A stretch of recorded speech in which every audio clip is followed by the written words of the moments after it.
It's your favorite time of the week. Let's look at which players are overperforming, underperforming, buy lows, sell highs, however you want to phrase it. Michael Bolton doesn't care. He's just here to listen. Thanks, Josh. It's Michael Bolton here, and it's time for another episode of the Locked On Fantasy Basketball Podcast. Let's get to it. Let's get to it, indeed. You are Locked On Fantasy, your daily NBA fantasy podcast. Part of the Locked On Podcast Network. Your team every day. Hello and welcome to the Locked On Fantasy Basketball Podcast, brought to you by Basketball Monster. My name is Josh Lloyd and I'm working hard, or am I hardly working? I'm also the lead fantasy analyst at basketballmonster.com, and you can find me on Blue Sky at joshloyd.bsky.social, on TikTok at redrock_bball, and on Instagram at Locked On Fantasy Basketball. Today's episode is brought to you by PrizePicks. Download the PrizePicks app today and use the code LOCKEDONNBA to get $50 instantly when you play $5. You don't even need to win to receive the $50 bonus. It is guaranteed. PrizePicks, run your game. Also, check out LockedOnDaily.com for a newsletter on your favorite team. All the best information right across the web featuring your team. Of course, that's what it is. If you're here, you're double banging, you're giving all the old thumb, the comments, the subscribes. We are heading towards Operation 90K subs on YouTube. Operation 90K, the annexation of Canada. So let's get to that one and see how we go. And let's talk about buy lows and sell highs. That's what we're up to. If you are new and you're tuning into these shows, I am not going to tell you a specific player. Trade this player for this player. Doesn't work. We all have individual needs and individual team builds and individual league types and individual league members who are in our leagues, and that's not what any of this is about. And you might not pull off a trade. In fact, a lot of the times, not doing a trade is the correct move. What we are trying to do is look at guys whose numbers seem high and maybe don't stay that way, or players whose numbers are very low and maybe don't stay that way either. Because it is very easy, and a large proportion of people will get caught up in what happened the last 2 days, 3 days, week, and suggest that will carry on for 20 weeks plus.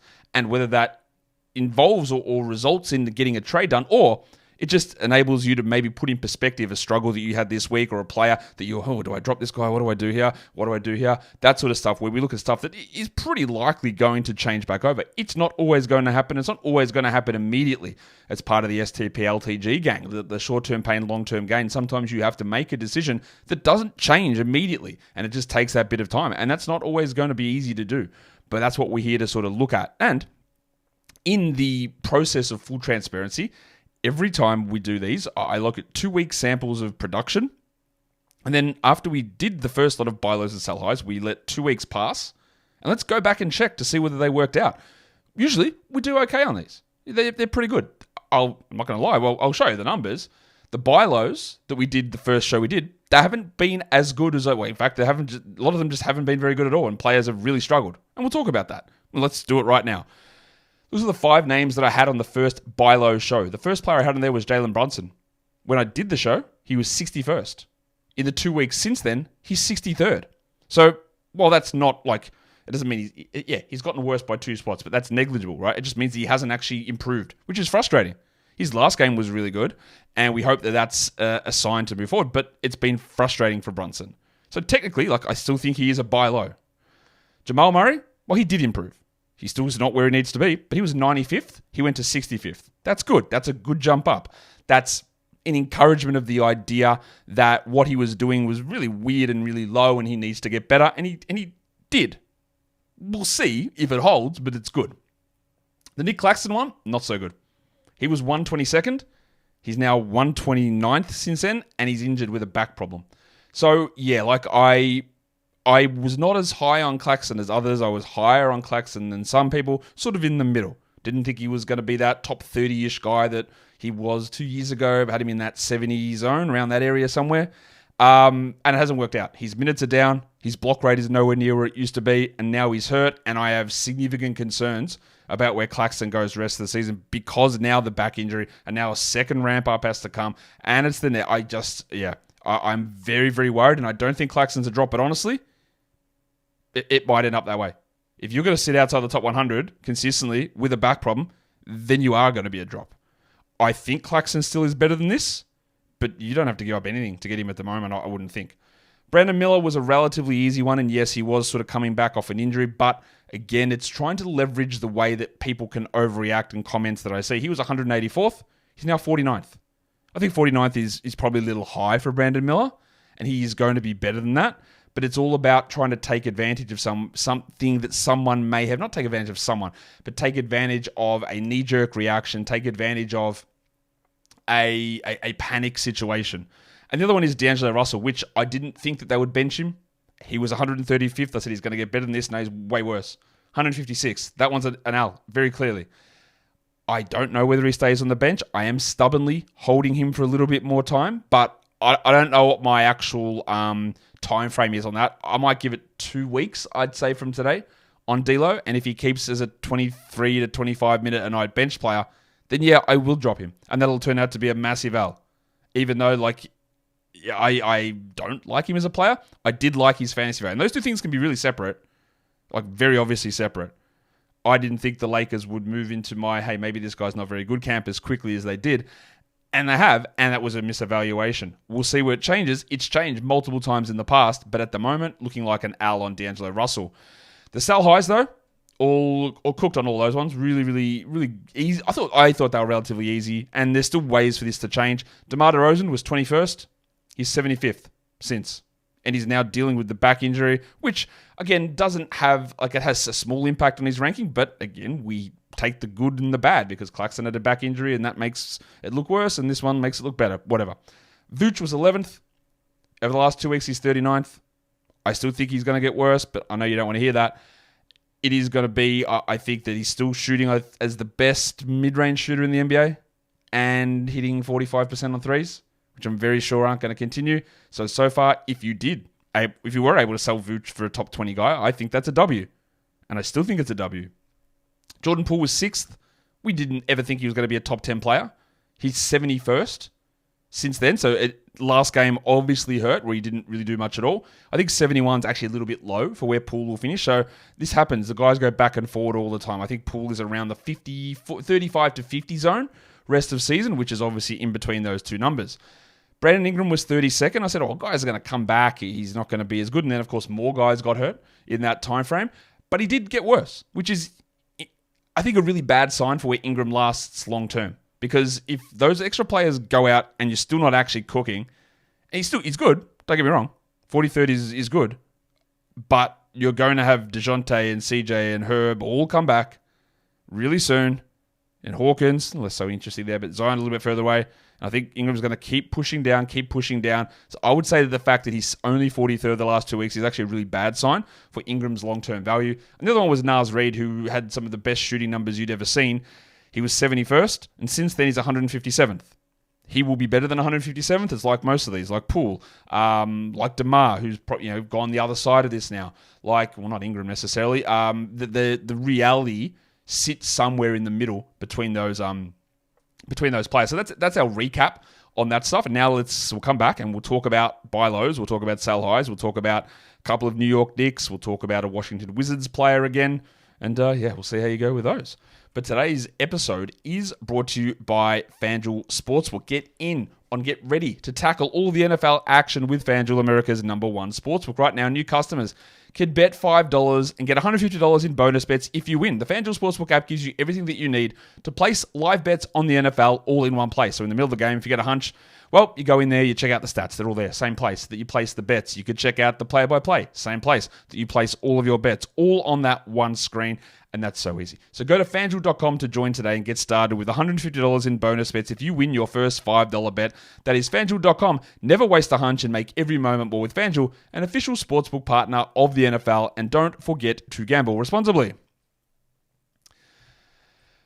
All right, so I want your feedback because I talked about the results and your transparency and recapping that stuff. I think that probably went on a little bit too long. So I'd like to hear your thoughts on it. Do you think that it's worth talking about whether they were right or wrong and why those things happen, or just putting a list up, running through it for 2 minutes and then getting into the new ones? I think I know where you'll stand, but I do want to hear what you think in terms of how to look at that moving forward. We are here talking about buy lows and sell highs, of course, but realistically, it's just about what is not going to hold rest of season, whether that's good or bad. So let's go in now and talk about the first player that I've got listed here as a buy low player, and we're talking Damian Lillard. Now, Lillard did miss a couple of games with a concussion, but it's not a buy low because of that. It's not a buy low because he missed time. It's because some of the numbers just they're just not right. We're still in the situation where I don't think that we can do a full comparison for last 2 weeks versus full season because the last 2 weeks is 2 weeks and the full season before those 2 weeks is 2 weeks. So I think those numbers are incredibly skewed. So I'm still looking at how my projections sit versus what they've done the last 2 weeks.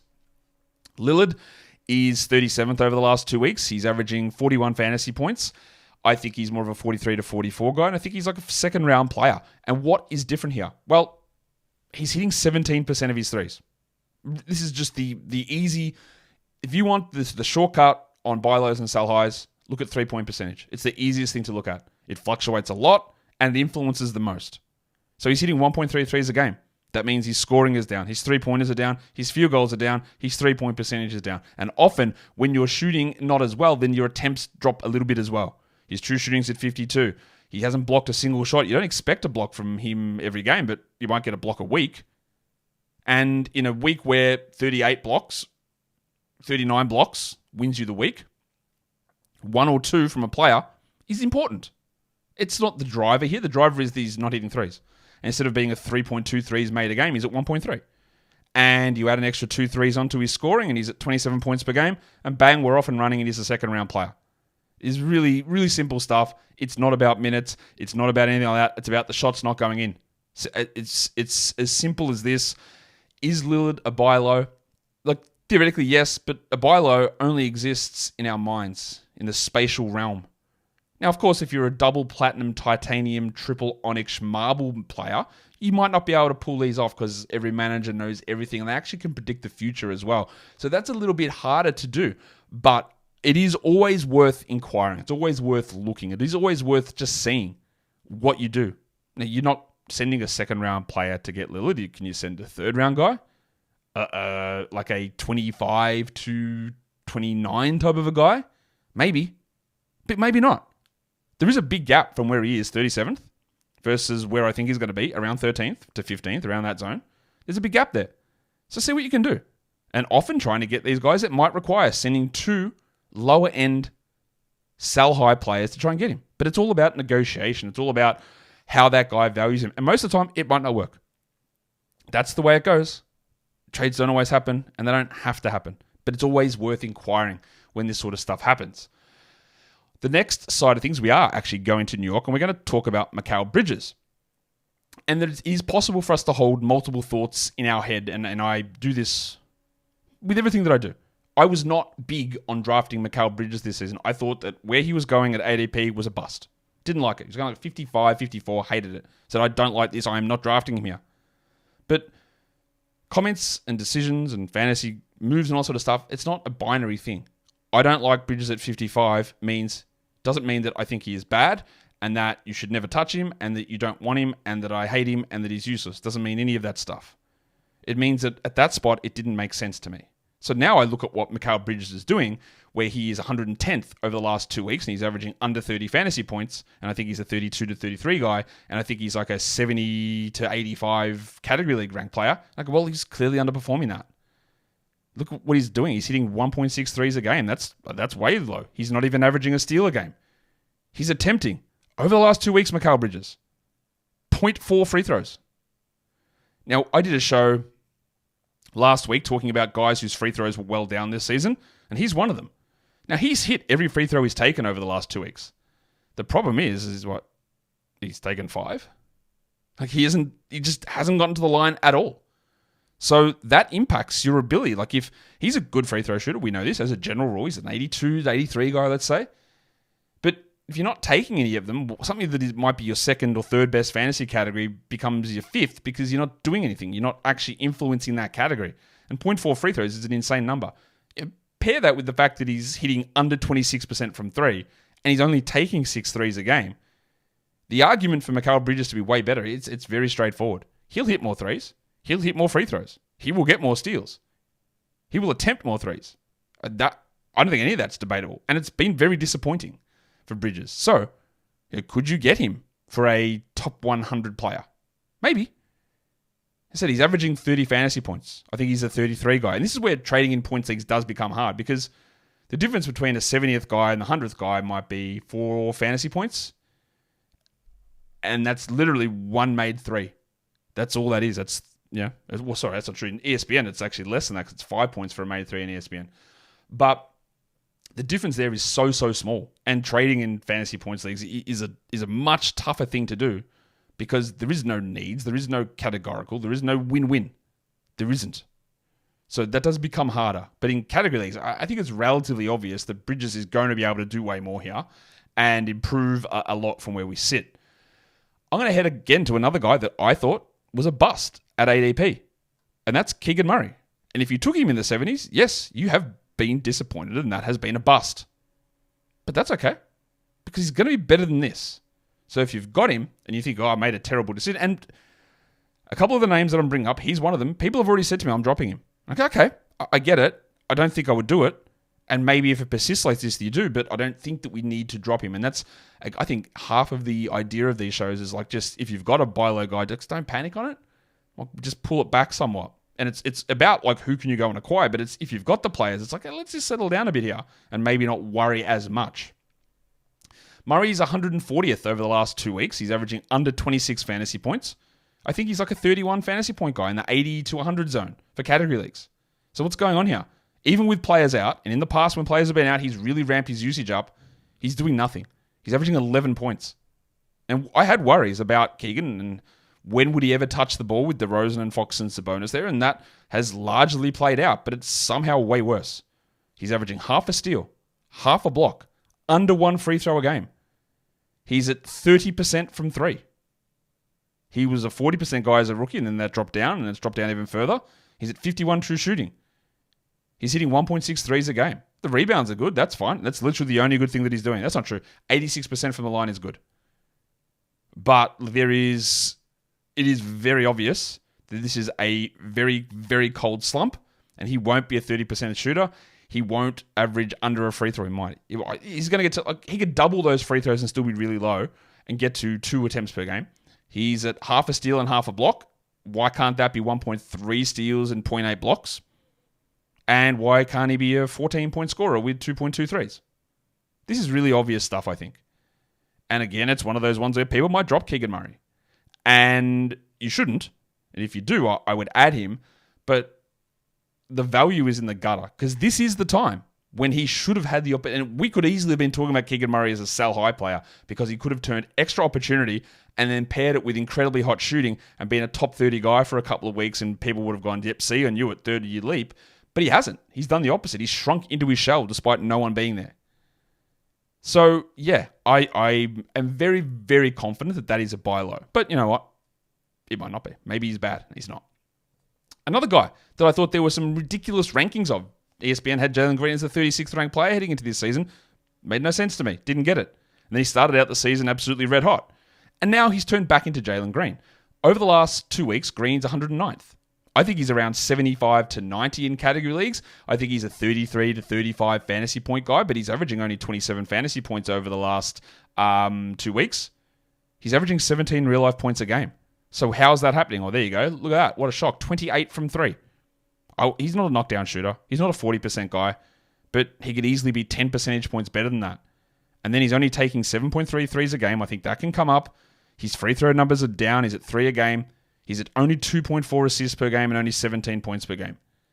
If there's one thing we know about Jalen Green, that he should be pushing 20 points a game. He should be getting 2.5 to 2.7 threes a game. He can get to 3 to 3.3 assists per game. He can hit 35 to 37% from 3. All this stuff should be relatively self-explanatory. Now, there are the Jollibee Jalen fans. By the way, big show today for Filipino Americans. Huge show. Got a couple of them to talk about. I wonder if you know who the other one is. At the moment, like that, those numbers, there are people who love Jalen who will be very like, well, okay, no, I know this is improving, but there's the people who hate Jalen who are like, well, what am I doing here? That was all fake. I'm going to move on. And the reality is clearly somewhere in the middle. He's not that guy that was running top 10 or top 20. He's not this guy who's, not a top 100 guy, I don't think. I think there are it's about indicators. What is likely to improve here? Well, nearly all of that stuff is likely to improve, I would say. The last guy on the buy low list, we do go to Washington, and we are going to talk about another player who annoys me to absolutely no end, and it's Kyle Kuzma. Kuzma, I think, is around 100th to 85 to 100 rest of season. I think he's a 33 fantasy point per game guy, but since he returned from his groin injury, he has been dreadful. Dreadful. And some of it is the minutes, true. But again, I bring this up because multiple people said, man, I'm done with Kuzma, I'm dropping him. So I think context is important. If people are considering dropping him, that means that before they push that button, you come in and throw a trade, you just might get him for nothing. He's averaging only 26 minutes a game since he came back. He's 155th in category leagues. That stinks. He's at 17 points. He's at 50% from the line. He is attempting under 1 free throw a game, which is a very weirdly low number. His turnovers. Look at his turnover assist to turnover ratio. 1.2 assists to 3.6 turnovers. And I'm not here to tell you that Kyle Kuzma is a beacon of efficiency, that he's the great passer, visionary sort of player who's going to take care of the ball and run an efficient offense. He's not. He's terrible, right? He's not. He's a bad shooter who is in a position where he doesn't defend. But all of this stuff that he's doing now that I hate him for, the bad decision-making, the poor shooting, the poor defense, it's like magnitudes lower than what I think he is. 0.2 steals and 0.4 blocks. Anthony Simons laughs at that. What's happening? 17 points a game. Like, bro, you can do one thing and that's score, and you're not doing it. Now, is there a chance that he sits as a 28-minute a night player? Like, I would say that's a very small chance. And if I was the Wizards, I'd be getting him right out of there so I could play and try guys like Keyshawn George. Shout out to the guy that told me how stupid I was for saying that it would be dumb for them to play George over Kuzma because Kuzma's a 21-point per game legend and George is just a bum rookie. Yeah, I know that's a point. You want to be worse. You want to get rid of a guy that's toxic to your other teammates and you want to give the younger players time to develop. But, cool. The Wizards want to scrape their way to 30 wins and do nothing. But Kuzma is better than this. For as bad as he might be, and as bad as it might be watching him play, he's better than this. He will do more defensively than this. He will be better passing than this. He will play more minutes than this. He will score more than this. He will attempt more free throws and more of them will go in. And of that, for someone, again, who does not like watching Kyle Kuzma play, I'm very confident that that's going to be the case. We're going to talk sell highs. Yeah. The next Filipino legend's coming up in that group as well. But today's episode is brought to you by PrizePicks. PrizePicks has done an amazing thing. They have made daily fantasy sports awesome. 10 million members, over $1 billion in award winnings. It is the place to get real money sports action, and it makes daily fantasy sports accessible to all. All you do is pick more or less on individual player projections, at least 2 of them, and you can win up to 100 times your cash. Do you say 100 times or 100x? I know that the modern lexicon has turned into saying X, but it really is just times. But maybe should I say X? Does that make me sound cooler? Anyway, PrizePicks is the only real money daily fantasy platform with an injury insurance policy, so that's great. So if your lineups stay active if one of your players gets hurt in the first half and does not return in the second half, PrizePicks keeps your lineup live. You can win 100x your money on PrizePicks with little as 4 correct picks, and it's the best way to get all that action in sports in over 30 US states, including the Big 4, California, Florida, Georgia, and Texas. So, download the app today and use the code LOCKEDONNBA to get $50 instantly after you play your first $5 lineup. Download the app today and use the code LOCKEDONNBA to get $50 instantly after you play your first $5 lineup. PrizePicks, run your game. Okay, so here we are talking about overvalued, undervalued, unsustainable, too hot, too cold, buy lows, sell highs, however you want to phrase it. So let's talk about guys who are outperforming. And a lot of the time, if you're trying to do a sell high, a situation like this, or if you're banking your team on what this player is doing and riding high on the thrills and the success, then we need to sort of understand reality. And I know a lot of you do, and a lot of you will understand that. Some of you don't, and that's okay, but it is most of the time going to come out in the wash that this stuff won't hold to that level. It also, if something doesn't hold at a particular level, doesn't mean that the player becomes bad. Okay? In anything that we do, there's no Or he's really good at the moment, therefore when he stops being good, he'll be bad. It's just that he'll become less good, or he'll become average, or he'll become worse. It's not bad. So at the moment, someone like Franz Wagner is dominating, killing it. And it is absolutely always a solid enough decision to just ride out what's happening. That is always a very, very reasonable and solid decision. And if you are moving on from Franz Wagner in a sell high, understand that you will lose out in the short term. That is just how this stuff works. Because Paolo is out probably another month. Maybe more. Around Christmas, we're expecting a return. So that is a chunk of time. But there are also things at the moment that are just happening with Franz that they're just way too high. He's averaging 49 fantasy points. He's the 26th ranked player. He's cooking at the moment. And the closer we get to a Paolo return, my projected rank for him will continue to drop. So at the moment, I think the rest of from here on out, maybe he's 30th or something like that, 35th. I think he might be, but there'll be a period that when we get like a week away from Paolo returning, he'll be like 50th or 55th. And then he'll have a cold patch because he is dominating. So what's not going to hold? Well, basically everything. 29 points a game, over 6 assists, 22 field goal attempts per game, 6 free throws a game. He's averaging 1.3 turnovers only. That's an incredibly low number. He is at 7.63 attempts per game, which he doesn't normally do. He is at a 33 usage. All right, nearly all that stuff's not holding. Now, the thing is that his shooting numbers are actually fine. 47 and 86. So this isn't the case of someone shooting well above their head. He's doing what I think you can reasonably expect him to continue to do. The thing is that at this volume, 22 field goals a game, even if it stays at 22 for the short term, I do think there is a risk of some efficiency hits coming. But he's also not going to be able to maintain that when Paolo returns. He won't be averaging 29 a game. He won't be attempting 22. That's such a huge number. 22 shots plus 6 free throws a game.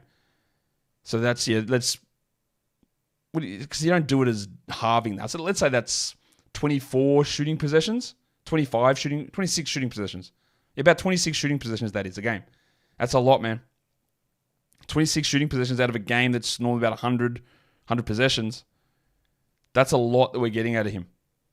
And carrying that sort of a load could impact efficiency before Paolo returns, and it's also just going to be completely reduced when he does return.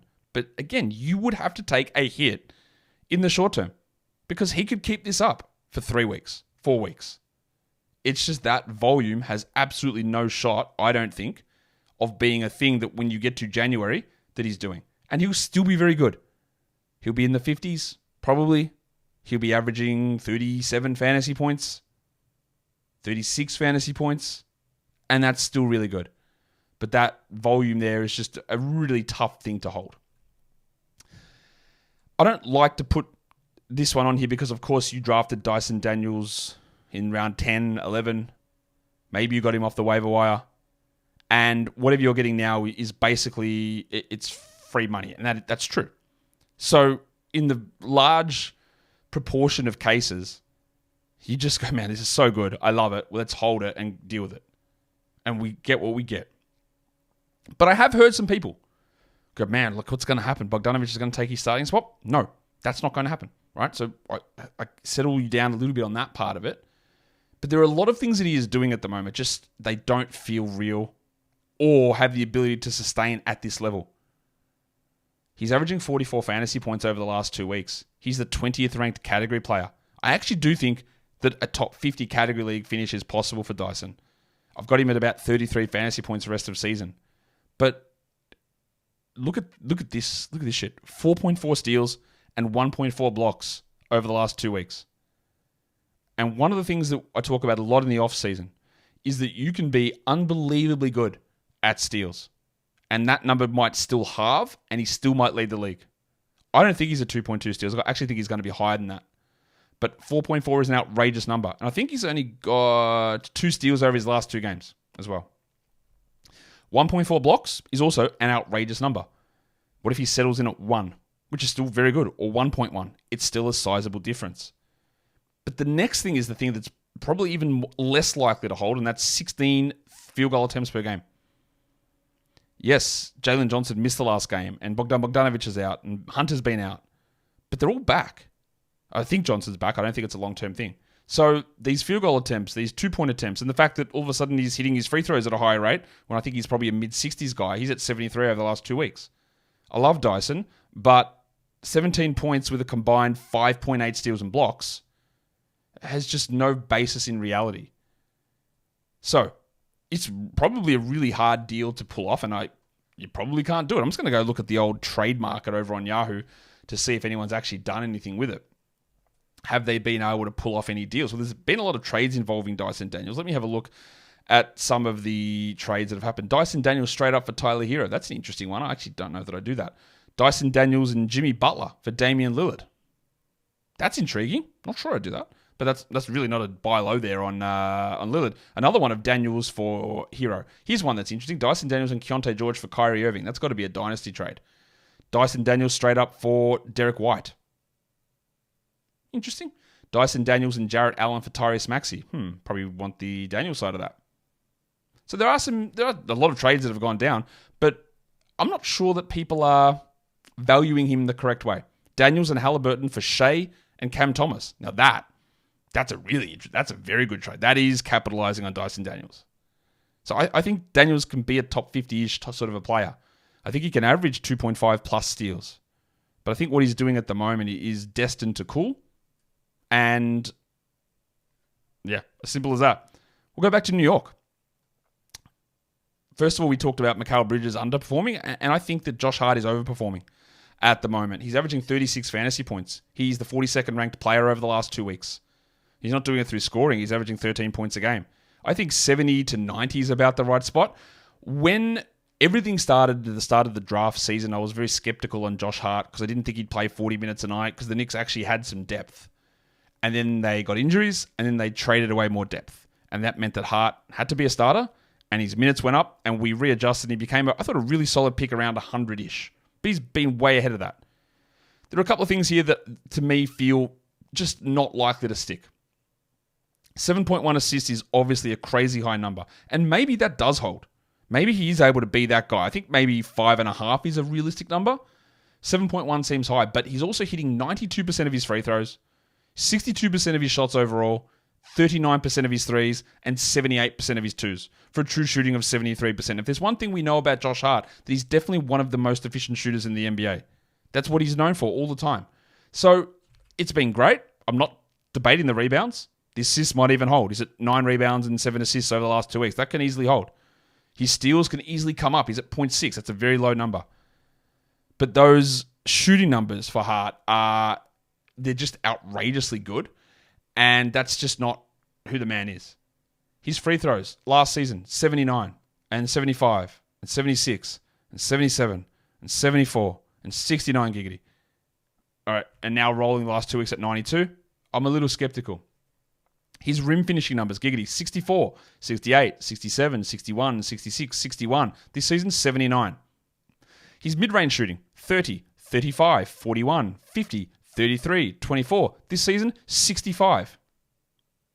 Yep. Like, these numbers are through the roof. They aren't holding at all. None of that's sticking. I'm not saying that we're not saying he's bad.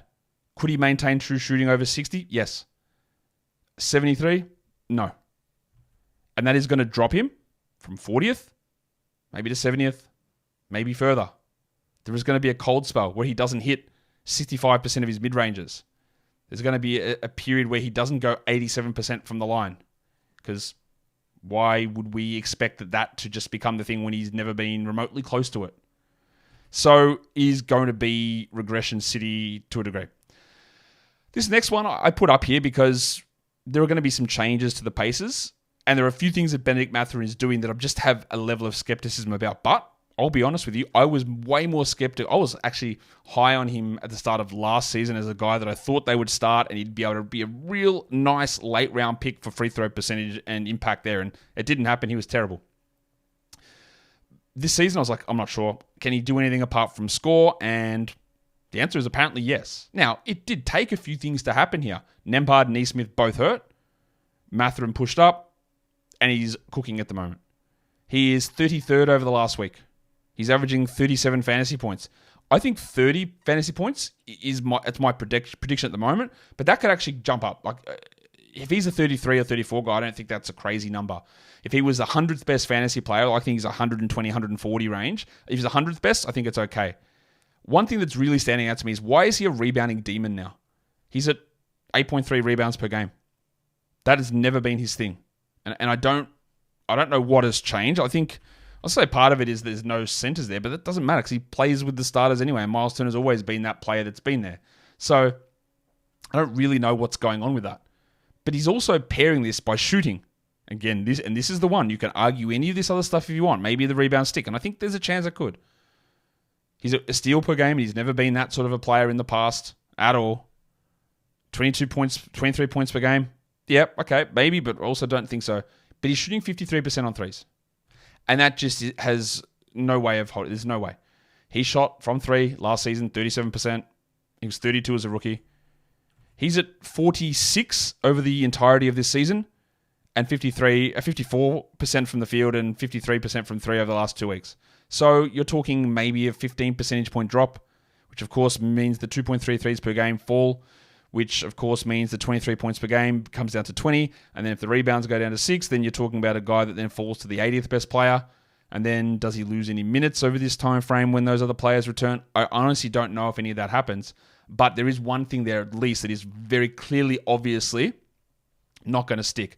The other thing is despite him being a very good player at getting to the line, and he is, his free throw percentage over his career, rookie, 83.1. Second year, 82.1. This season, 82.1. The last 2 weeks, 88. So, on the volume that he gets there as well, jumping that up by 6 percentage points is a big influence because you're taking so many of them. And if it comes back to where he's been the whole way through, and I don't know that it will, but these are all things that are happening at the moment. More minutes, more usage, better shooting, better rebounding, better free throws, all happening all at the same time, which is jumping him way up the rankings. Again, a guy you got off waivers. Great value. Don't sell him if you don't want. Write it out. Enjoy it. But if someone wants to come in and go, I think he's figured it out, it's the year 3 bump, I'll give you a top 60 guy, I would say absolutely, let's do it. And they might not do that. And that's also okay.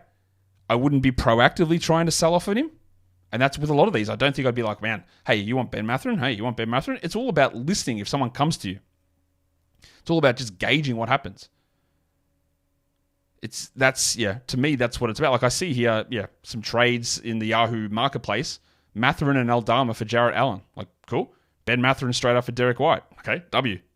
Ben Mathurin straight up for Kristaps Porzingis. Absolute W. Even though Porzingis is hurt. Actually, maybe that's not a W, but yeah. There's some value in that. What about this one? Mathurin and Horford for Anunoby and Tillman. I don't know what the Tillman part's doing in there.